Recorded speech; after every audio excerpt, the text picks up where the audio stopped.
Jeffrey kicked a loose rock down the sidewalk, earbuds in, hoodie up. The night was cool but humid, typical for mid-July. His shift at the grocery store had dragged longer than usual. Some new guy messed up the closing checklist. Again, he just wanted his bed and silence.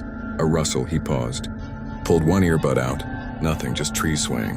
A raccoon probably, or a cat. Still, he walked a little faster. He hated this stretch. No street lamps, just the dim spill of porch lights behind fences.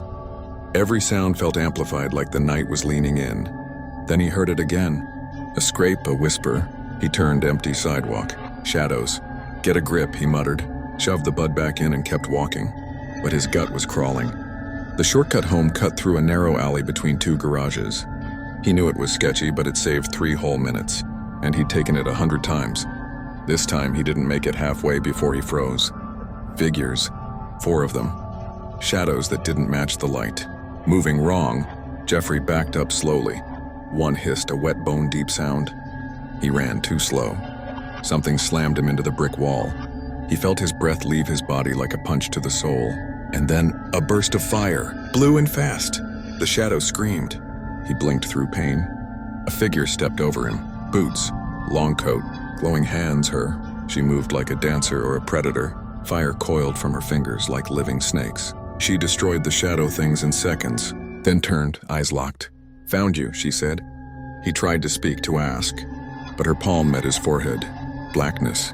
He woke to pain, not injury. Just wrongness, like his body didn't fit anymore. Chains rattled, metal, glowing red like embers. A cavern real, not dream. The walls pulsed like breathing stone. The air burned his throat. She stood nearby, calm, watching. "Who the hell are you?" he croaked. She tilted her head, cute. "You'll figure that out." He yanked the chains, no use. "You're insane, let me go." "Can't, you're not ready." "For what?" She walked closer. Her eyes flared literally. "You're not fully human, Jeffrey. You never were." The words hit like a slap. He stared. She added, "You're part of something old. And dangerous." He shook his head. "I'm just a kid." "No, you're the son of a demon, and they know you exist now." He tested the chains again. Every muscle, nothing gave. His hands glowed faintly. He didn't notice until they sparked. Panic rose. "What's happening to me?" She watched with interest. Instinct, he pulled harder. The glow flared. Heat surged from his chest. The chains cracked, he roared.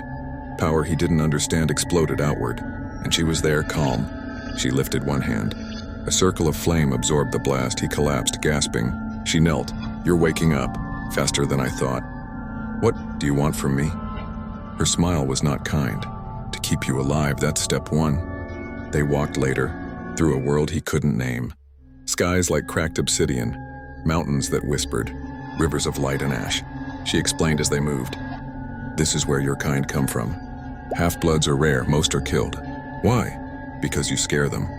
He stopped, she turned. "You don't belong in their order. You don't follow their rules. And you might just be strong enough to break everything they've built." He didn't speak, just stared at the fire in her eyes. Then she pointed ahead. "There's a war coming, and you, Jeffrey, you're the one they fear."